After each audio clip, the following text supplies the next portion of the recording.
நண்பர்களே வணக்கம். நள்ளிரவு 2 மணி. இந்த முழு உலகமும் அமைதியாக உறங்கிக் கொண்டிருக்கிறது. ஆனால் உங்கள் கண்களில் மட்டும் உறக்கமில்லை. மனதிற்குள் ஒரு விதமான பாரம், ஒரு விதமான அழுத்தம். அடுத்த மாதம் வரப்போகும் இஎம்ஐ, கிரெடிட் கார்டு பில், பிள்ளைகளின் படிப்புச் செலவு, மருத்துவச் செலவு. இந்த எண்ணங்கள் ஒரு சங்கிலி போல உங்களை இறுக்கிக் கொண்டிருக்கின்றன அல்லவா? இந்த உணர்வு உங்களுக்கு பரிச்சயமானதா? அப்படியென்றால் நீங்கள் தனியாக இல்லை என்பதை புரிந்து கொள்ளுங்கள். இன்று பலரும் இந்த கடன் என்ற மாய வலையில் சிக்கி அதிலிருந்து வெளியே வர வழி தெரியாமல் தவிக்கிறார்கள். ஆனால் ஓடி ஒளிவதும் ஒரு தீர்வல்ல. புத்திசாலித்தனத்துடன் இதை எதிர்கொள்வதே உண்மையான தீர்வு. மாதச் சம்பளம் வந்த சில நாட்களிலேயே இஎம்ஐ, கிரெடிட் கார்டு பில் என்று அனைத்தும் கரைந்து விடுகிறதா? நீங்கள் கடன் என்ற ஒரு முடிவில்லாத சுழற்சியில் சிக்கித் தவிப்பதாக உணர்கிறீர்களா? கவலை வேண்டாம். சுமார் 2300 ஆண்டுகளுக்கு முன்பு மௌரிய சாம்ராஜ்யத்தின் மாபெரும் ராஜகுருவாக இருந்த ஆச்சாரிய சாணக்கியர் பொருளாதாரம், அரசியல் மற்றும் வாழ்க்கை நிர்வாகம் பற்றி சொன்ன சில விஷயங்கள் இன்றும் நம்முடைய நவீனகால நிதி பிரச்சனைகளுக்கு தீர்வாக இருக்கின்றன. அவர் சொன்ன 10 எளிமையான ஆனால் சக்தி வாய்ந்த ரகசியங்கள் உங்கள் கடன் பிரச்சனையை நீங்கள் நினைப்பதை விட வேகமாக தீர்த்து வைக்கும். அந்த 10 ரகசியங்கள் என்னவென்று தெரிந்து கொள்ள இந்த வீடியோவை இறுதி வரை கவனமாக பாருங்கள். இது வெறும் மோட்டிவேஷன் வீடியோ இல்லை, இது ஒரு ஃபைனான்சியல் சர்வைவல் மேனுவல். ரகசியம் 1: செயல்படுவதற்கு முன் ஒரு திடமான திட்டத்தை உருவாக்குங்கள். நண்பர்களே, சாணக்கியரின் முதல் மற்றும் மிக முக்கியமான ரகசியம் இதுதான். எந்த ஒரு செயலை செய்வதற்கு முன்பும் ஒரு திடமான திட்டத்தை உருவாக்குவது. சாணக்கியர் கூறுகிறார், எந்த ஒரு வேலையை தொடங்குவதற்கு முன்பும் உங்களுக்குள் நீங்களே 3 கேள்விகளை கேட்டுக்கொள்ள வேண்டும். முதல் கேள்வி, நான் இதை ஏன் செய்கிறேன்? இரண்டாவது கேள்வி, இதன் முடிவுகள் என்னவாக இருக்கும்? மூன்றாவது கேள்வி, இதில் நான் வெற்றி பெறுவேனா? இந்த 3 கேள்விகளையும் உங்கள் கடன் பிரச்சனைக்கு பொருத்தி பாருங்கள். நான் ஏன் கடனை அடைக்க வேண்டும்? நிம்மதியாக வாழ, மன அழுத்தம் இல்லாமல் இருக்க, என் குடும்பத்தின் எதிர்காலத்தை பாதுகாக்க. இதன் முடிவுகள் என்னவாக இருக்கும்? நிதி சுதந்திரம் கிடைக்கும், சேமிக்க தொடங்கலாம், மன நிம்மதி கிடைக்கும். நான் வெற்றி பெறுவேனா? ஆம், சரியான திட்டத்துடன் செயல்பட்டால் நிச்சயம் வெற்றி பெறுவேன். வெற்றி பெறுவதற்கான முதல் படி உங்கள் எதிரியை முழுமையாக தெரிந்து கொள்வது. இங்கே உங்கள் எதிரி கடன். உங்கள் மொத்த கடன் எவ்வளவு? உங்களுக்கு எத்தனை கடன்கள் இருக்கின்றன? வீட்டுக்கடன், வாகனக்கடன், தனிநபர் கடன், கிரெடிட் கார்டு கடன் என அனைத்தையும் ஒரு தாளில் பட்டியலிடுங்கள். ஒவ்வொரு கடனுக்கும் எவ்வளவு வட்டி விகிதம் என்பதையும் அதன் அருகில் குறிப்பிடுங்கள். இதுதான் உங்கள் போர்க்களத்தின் வரைபடம். உதாரணமாக, உங்களுக்கு அதிக வட்டியில் ஒரு கிரெடிட் கார்டு கடனும் அதைவிட குறைந்த வட்டியில் ஒரு பெரிய தனிநபர் கடனும் இருப்பதாக வைத்துக்கொள்வோம். தனிநபர் கடன்களுக்கான வட்டி விகிதங்கள் பொதுவாக 9% 24% வரை இருக்கலாம். ஆனால் கிரெடிட் கார்டு கடன் வட்டி இதைவிட அதிகமாக இருக்கும். பலரும் செய்யும் தவறு, பெரிய தொகையான கடனை முதலில் அடைக்க முயற்சிப்பது. ஆனால் சாணக்கியரின் தந்திரப்படி நீங்கள் முதலில் தாக்க வேண்டியது அதிக வட்டி உள்ள கடனைத்தான். ஏனென்றால் வட்டிக்கு வட்டி போட்டு உங்களை அதிகமாக சுரண்டுவது அந்த கடன்தான். ஒரு தெளிவான திட்டமில்லாமல் கடனை அடைக்க முயற்சிப்பது திசை காட்டி இல்லாமல் காட்டில் பயணம் செய்வது போன்றது. எனவே உங்கள் முதல் வேலை உட்கார்ந்து உங்கள் கடன்களை பட்டியலிட்டு எதை முதலில் அடைக்கப் போகிறீர்கள் என்ற தெளிவான திட்டத்தை உருவாக்குவதுதான். ரகசியம் 2: புதிய கடனை தவிர்க்க அவசர கால நிதியை உருவாக்குங்கள். சாணக்கியரின் 2வது ரகசியம் தூரதிருஷ்டி. அவர் சொல்கிறார், எதிர்காலத்தில் வரக்கூடிய பேராபத்துகளுக்கு எதிராக உங்கள் செல்வத்தை கொண்டு உங்களை பாதுகாத்துக் கொள்ளுங்கள். இதன் நடைமுறை அர்த்தம் என்ன? அவசர கால நிதியை உருவாக்குவது. கடன் சுழற்சியில் சிக்குவதற்கு முக்கிய காரணங்களில் ஒன்று எதிர்பாராத செலவுகள். திடீரென்று ஒரு மருத்துவ செலவு வருகிறது, அல்லது வண்டியில் பெரிய ரிப்பேர் ஆகிறது. கையில் பணம் இல்லாத நிலையில் நாம் உடனடியாக செய்வது என்ன? மீண்டும் ஒரு பர்சனல் லோன் எடுப்பது அல்லது கிரெடிட் கார்டை தேய்ப்பது. இது ஏற்கனவே இருக்கும் கடனுடன் இன்னும் ஒரு புதிய கடனை சேர்த்து உங்கள் சுமையை இன்னும் அதிகமாக்குகிறது. இந்த சுழற்சியை உடைக்க கடனை அடைக்கும் போதே அவசரகால நிதியையும் உருவாக்க தொடங்குவது அவசியம். உங்கள் மாதாந்திர அத்தியாவசிய செலவுகள் எவ்வளவு என்று கணக்கிடுங்கள். உதாரணமாக, வீட்டு வாடகை, மளிகை, மின்சார கட்டணம், குழந்தைகளின் பள்ளி கட்டணம் என அனைத்தும் சேர்த்து மாதம் 30,000 ரூபாய் ஆகிறது என்றால் அதைப் போல 3 முதல் 6 மடங்கு தொகையை, அதாவது 90,000 ரூபாய் முதல் 1,80,000 ரூபாய் வரை ஒரு தனி சேமிப்பு கணக்கில் சேர்த்து வைக்க வேண்டும். இது உடனடியாக சாத்தியமில்லை என தோன்றலாம். அதனால் ஒவ்வொரு மாதமும் கடனை அடைக்கும் தொகையில் ஒரு சிறிய பகுதியை, ஒரு 10% அல்லது 20% தொகையை இந்த அவசரகால நிதிக்கு ஒதுக்கத் தொடங்குங்கள். ஒருமுறை இந்த நிதி ஓரளவு உருவாகிவிட்டால் அது உங்கள் நிதி பாதுகாப்பு கவசம் போல செயல்படும். திடீர் செலவுகள் வரும்போது நீங்கள் கடனை நோக்கி ஓட வேண்டிய அவசியம் இருக்காது. ரகசியம் 3. உங்கள் உண்மையான திறனை யதார்த்தமாக மதிப்பிடுங்கள். சாணக்கியர் சந்திரகுப்த மௌரியருக்கு பயிற்சி அளிக்கும்போது அவருடைய பலம், பலவீனம், திறன் என்ன என்பதை துல்லியமாக கணித்தார். அதற்கேற்பவே வியூகங்களை வகுத்தார். இது நமக்கும் பொருந்தும். கடனை அடைக்கும் பயணத்தில் உங்கள் உண்மையான நிதித்திறனை யதார்த்தமாக மதிப்பிடுவது மிக அவசியம். பலர் ஆர்வக்கோளாறில் நான் இந்த மாதத்திலிருந்து என் சம்பளத்தில் பாதியை கடனுக்கு கட்டிவிடுவேன் என்று சபதம் எடுப்பார்கள்.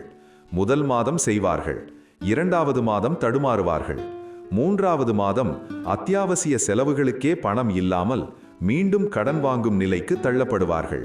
காரணம், அவர்கள் தங்களின் உண்மையான நிதிநிலையை சரியாக கணிக்கவில்லை. இதை சரி செய்ய ஒரு மாதத்திற்கு உங்கள் வரவு செலவுகளை கண்காணியுங்கள்.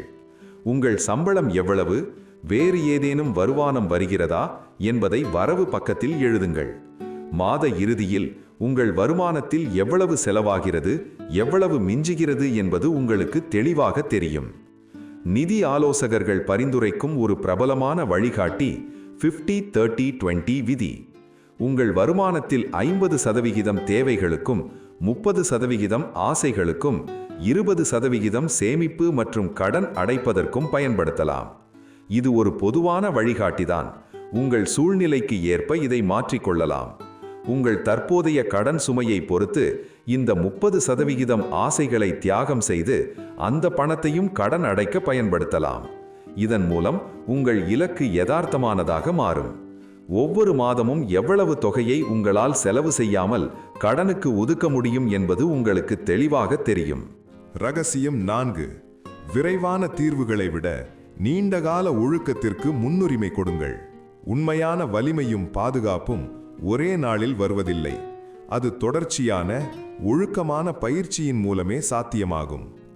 இதே கொள்கைதான் கடன் தீர்ப்பதற்கும் பொருந்தும்.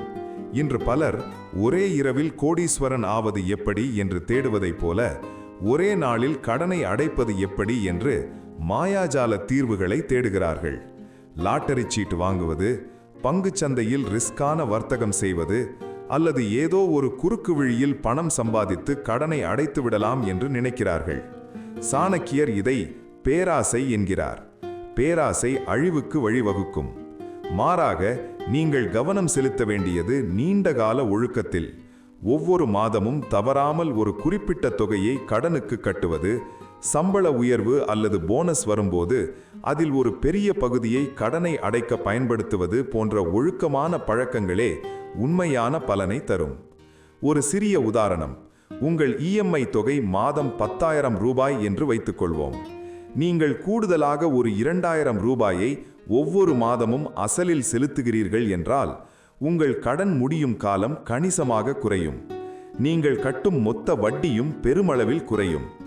இதை இன்னும் எளிதாக்க உங்கள் வங்கிக் கணக்கிலிருந்து தானாகவே ஒரு குறிப்பிட்ட தொகை இஎம்ஐயுடன் சேர்த்து கடனுக்கு செல்லும்படி ஆட்டோமேட்டட் டிரான்ஸ்ஃபர் வசதியை அமைக்கலாம்.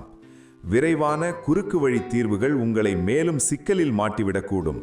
ஆனால் தொடர்ச்சியான ஒழுக்கமான முயற்சி எறும்பு ஊற கல் தேய்வது போல உங்கள் கடன் மலையை நிச்சயம் கரைக்கும். நண்பர்களே, இதுவரை நாம் பார்த்த 4 ரகசியங்கள் உங்களுக்கு பயனுள்ளதாக இருந்திருக்கும் என்று நம்புகிறேன். சாணக்கியரின் இந்த போதனைகள் உங்கள் நிதி வாழ்க்கையில் ஒரு மாற்றத்தை ஏற்படுத்தும் என்று நீங்கள் நினைத்தால் தயவு செய்து இந்த வீடியோவிற்கு ஒரு லைக் கொடுங்கள். இது எங்களுக்கு ஒரு பெரிய உந்துதலாக இருக்கும். மேலும் கடனால் சிரமப்படும் உங்கள் நண்பர்கள் அல்லது உறவினர்களுக்கு இந்த வீடியோவை ஷேர் செய்யுங்கள். அவர்களும் இந்த தகவல்களால் பயனடையட்டும். இப்போது அடுத்த சக்தி வாய்ந்த ரகசியத்தை பார்ப்போம். ரகசியம் 5. வருமான ஆதாரங்களை மிதமாக பன்முகப்படுத்துங்கள். சாணக்கியர் சொல்கிறார், அளவுக்கு மிஞ்சினால் அமிர்தமும் நஞ்சு. இந்த அறிவுரை வருமானத்திற்கும் பொருந்தும். ஒரே ஒரு வருமானத்தை மட்டும் நம்பியிருப்பது ஒற்றை காலில் நிற்பது போல ஆபத்தானது. அந்த ஒரு வருமானம் நின்றுவிட்டால் உங்கள் முழு நிதி அமைப்பும் சரிந்துவிடும். கடன் சுழற்சியிலிருந்து வேகமாக வெளியேற உங்கள் வருமான ஆதாரங்களை பன்முகப்படுத்துவது ஒரு சிறந்த உத்தி. எனக்கு ஏற்கனவே இருக்கும் வேலையை செய்யவே நேரமில்லை, இதில் நான் எங்கே இன்னொரு வேலை பார்ப்பது என்று நீங்கள் கேட்கலாம். பன்முகப்படுத்துதல் என்றால் இன்னொரு முழு நேர வேலை பார்ப்பது என்று அர்த்தமல்ல. உங்கள் திறமை மற்றும் நேரத்திற்கு ஏற்ற சிறிய பகுதி நேர வருமானங்களை உருவாக்குவது. உதாரணமாக, நீங்கள் கணக்கில் திறமையானவராக இருந்தால் ஆன்லைனில் பகுதி நேரமாக கணக்கெழுதி கொடுக்கலாம். உங்களுக்கு ஒரு குறிப்பிட்ட பாடம் நன்றாக தெரிந்தால் வார இறுதியில் மாணவர்களுக்கு டியூஷன் எடுக்கலாம். நீங்கள் நன்றாக எழுதக்கூடியவராக இருந்தால் ஃப்ரீலான்ஸாக கட்டுரைகள் எழுதலாம். டெலிவரி சேவைகள், ஆன்லைன் சர்வேகள் என இன்று உங்கள் ஓய்வு நேரத்தை வருமானமாக மாற்ற நூற்றுக்கணக்கான வழிகள் உள்ளன. இங்கே முக்கியமான விஷயம் என்னவென்றால், இந்த கூடுதல் வருமானத்தை உங்கள் வழக்கமான செலவுகளுக்கு பயன்படுத்தக்கூடாது. இந்த வருமானம் நேரடியாக உங்கள் கடன் கணக்கின் அசலை நோக்கி செலுத்தப்பட வேண்டும். உதாரணமாக, மாதம் 5000 ரூபாய் பக்க வருமானம் கிடைத்தால் அதை நேரடியாக உங்கள் அதிக வட்டி உள்ள கடனின் அசலில் செலுத்துங்கள். இப்படி செய்வதன் மூலம் உங்கள் கடன் அடைப்படும் வேகம் இரட்டிப்பாகும். ஒரே ஒரு மரத்தை நம்பி இருக்காமல் பல சிறிய மரக்கன்றுகளை நட்டு வளர்ப்பது உங்கள் நிதி எதிர்காலத்தை புயலிலிருந்து பாதுகாக்கும் ஒரு வலுவான கோட்டையாக அமையும். ரகசியம் 6. மற்றவர்களின் கடன் தவறுகளிலிருந்து கற்றுக்கொள்ளுங்கள். சாணக்கியரின் மிகவும் பிரபலமான மற்றும் ஆழமான ஒரு அறிவுரை, மற்றவர்களின் தவறுகளிலிருந்து கற்றுக்கொள்ளுங்கள். ஏனென்றால் எல்லா தவறுகளையும் நீங்களே செய்து பார்ப்பதற்கு உங்கள் ஆயுள் போதாது. இந்த அறிவுரை நிதி நிர்வாகத்திற்கு 100% பொருந்தும். நம்மை சுற்றி பாருங்கள். நம் நண்பர்கள், உறவினர்கள், சகோதரர்கள் என பலர் நிதி ரீதியான தவறுகளை செய்திருப்பார்கள். போலி கௌரவத்திற்காக, சமூகத்தில் தங்களை பெரிய ஆளாக காட்டிக்கொள்வதற்காக தகுதிக்கு மீறி விலை உயர்ந்த போன் வாங்குவது, ஆடம்பரமான கார் வாங்குவது, தேவையற்ற பிராண்டட் பொருட்களை வாங்குவது என பலர் கடன் வலையில் சிக்கியிருப்பார்கள். அவர்களுடைய கதைகளை கேளுங்கள். அவர்கள் எங்கே தவறு செய்தார்கள் என்று கவனியுங்கள். ஒரு நண்பர் கிரெடிட் கார்டில் உள்ள முழு லிமிட்டையும் பயன்படுத்திவிட்டு மினிமம் பேமெண்ட் மட்டும் கட்டிக்கொண்டே வந்ததால் வட்டிக்கு வட்டி போட்டு வாங்கிய அசலை விட 2 மடங்கு அதிகமாக கட்டிய கதையை சொல்லும்போது அது உங்களுக்கு ஒரு பாடம். இன்னொருவர் நண்பரின் பேச்சை கேட்டு எந்தவிதமான ஆராய்ச்சியும் செய்யாமல் ஒரு ஆபத்தான திட்டத்தில் முதலீடு செய்து பணத்தை இழந்த கதை உங்களுக்கு ஒரு எச்சரிக்கை. மகத பேரரசன் தனநந்தன் தன் செல்வ செருக்காலும் பேராசையாலும் தவறான நிதி நிர்வாகத்தாலும் தன் சாம்ராஜ்யத்தையே இழந்தான். அவனுடைய தவறுகளிலிருந்து பாடம் கற்றுக்கொண்டதால்தான் சாணக்கியரால் சந்திரகுப்தனை வைத்து ஒரு புதிய வலிமையான அரசை உருவாக்க முடிந்தது. அதுபோல மற்றவர்களின் நிதி தவறுகள் உங்களுக்கு கிடைக்கும் இலவச பாடங்கள். நான் அந்த தவறை செய்ய மாட்டேன் என்று உறுதி எடுத்துக் கொள்ளுங்கள். ஆடம்பர செலவுகள், தேவையற்ற கடன்கள், மோசமான முதலீடுகள் போன்ற மற்றவர்கள் சிக்கிய குழிகளில் நீங்கள் விழாமல் உங்களை பாதுகாத்துக் கொள்வது புத்திசாலித்தனத்தின் உச்சம். ரகசியம் 7. அதிகப்படியான இன்பத்தையும் கடன் வாங்குவதையும் தவிர்க்கவும். ராமாயணத்தில் ராவணனின் அதீத அகங்காரம் அவனுடைய அழிவுக்கு காரணமானது. இதன் சாராம்சம் வாழ்க்கையில் எதுவுமே அளவோடு இருக்க வேண்டும் என்பதுதான். இந்த கொள்கையை நம் நிதி வாழ்க்கைக்கு பொருத்தி பார்ப்போம். இன்று பலரை கடனில் தள்ளுவது இந்த அதிகப்படியான என்ற வார்த்தைதான். அதிகப்படியான ஆசை, அதிகப்படியான செலவு, சமூக ஊடகங்களில் மற்றவர்களின் வாழ்க்கையை பார்த்து அவர்களைப் போல வாழ வேண்டும் என்ற அதிகப்படியான ஏக்கம், இவை அனைத்தும் நம்மை அறியாமலேயே நம்மை கடனை நோக்கி தள்ளுகின்றன. கடனிலிருந்து விடுபட நீங்கள் செய்ய வேண்டிய முதல் தியாகம் உங்கள் வாழ்க்கை முறையை உங்கள் வருமானத்திற்கு கீழ் கொண்டு வருவது. Live below your means.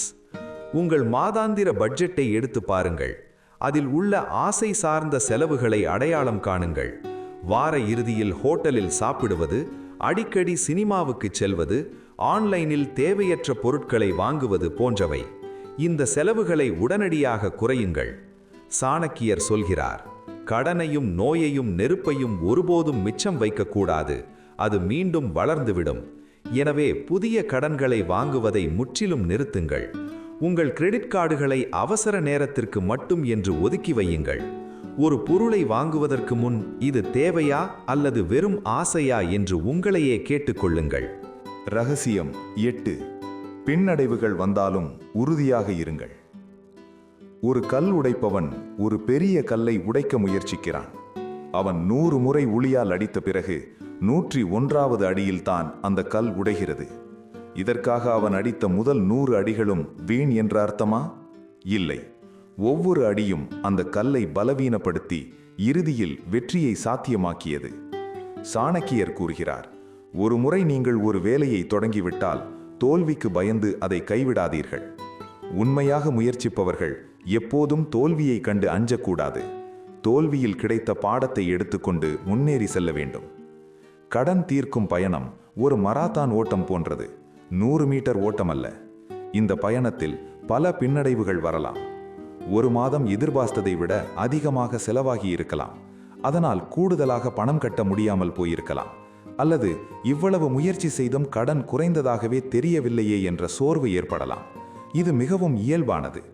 இப்படிப்பட்ட சமயங்களில் பலரும் தங்கள் திட்டத்தை கைவிட்டு மீண்டும் பழைய வாழ்க்கை முறைக்கு திரும்பி விடுகிறார்கள். இதுதான் மிகப்பெரிய தவறு. ஒரு மாதம் உங்கள் திட்டத்தின்படி செயல்பட முடியவில்லை என்றால் பரவாயில்லை.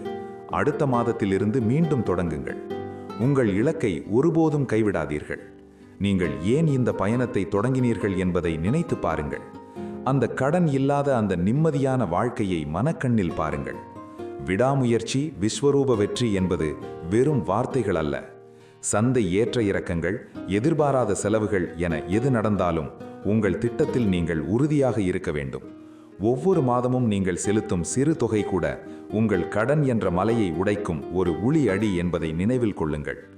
மன உறுதியுடன் விடாமுயற்சியுடன் செயல்பட்டால் வெற்றி நிச்சயம். ரகசியம் 9. உபரி செல்வத்தை புத்திசாலித்தனமாக பயன்படுத்தவும். சாணக்கியர் சொல்கிறார், உங்கள் செல்வத்தை தகுதியானவர்களிடம் மட்டுமே கொடுங்கள், வேறு யாரிடமும் ஒருபோதும் கொடுக்காதீர்கள். இந்த அறிவுரை நாம் யாருக்கு கடன் கொடுக்கிறோம் என்பதற்கு மட்டுமல்ல, நம் பணத்தை எங்கே முதலீடு செய்கிறோம் என்பதற்கும் பொருந்தும். கடனிலிருந்து மீண்டு வரும் பயணத்தில் உபரியாக பணம் மிஞ்ச தொடங்கலாம். இந்த உபரி பணத்தை என்ன செய்வது? பலர் செய்யும் தவறு அதை மீண்டும் ஆடம்பர செலவுகளுக்கு பயன்படுத்துவது அல்லது வங்கி கணக்கிலேயே சும்மா வைத்திருப்பது. சாணக்கியரின் கொள்கைப்படி உங்கள் பணம் உங்களுக்காக உழைக்க வேண்டும்.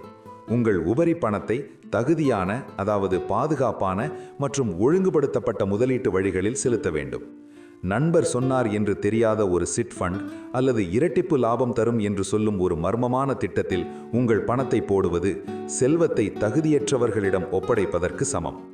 மாறாக மியூச்சுவல் ஃபண்டுகளில் SIP, பொது வருங்கால வைப்பு நிதி PPF அல்லது தேசிய ஓய்வு ஊற்றிய நிதி NPS போன்ற அரசாங்கத்தால் ஒழுங்குபடுத்தப்பட்ட திட்டங்களில் முதலீடு செய்வது புத்திசாலித்தனம். நீங்கள் ஒரு சிறு தொழில் முனைவோராக இருந்தால் அரசின் முத்ரா கடன் திட்டம், PMEGP போன்ற திட்டங்களை ஆராய்ந்து அதிக வட்டி கடன்களை குறைந்த வட்டி கடன்களாக மாற்றும் வழிகளையும் தேடலாம். இந்த திட்டங்கள் குறைந்த வட்டியில், சில சமயங்களில் பிணையம் இல்லாமலும் கடன் வழங்குகின்றன.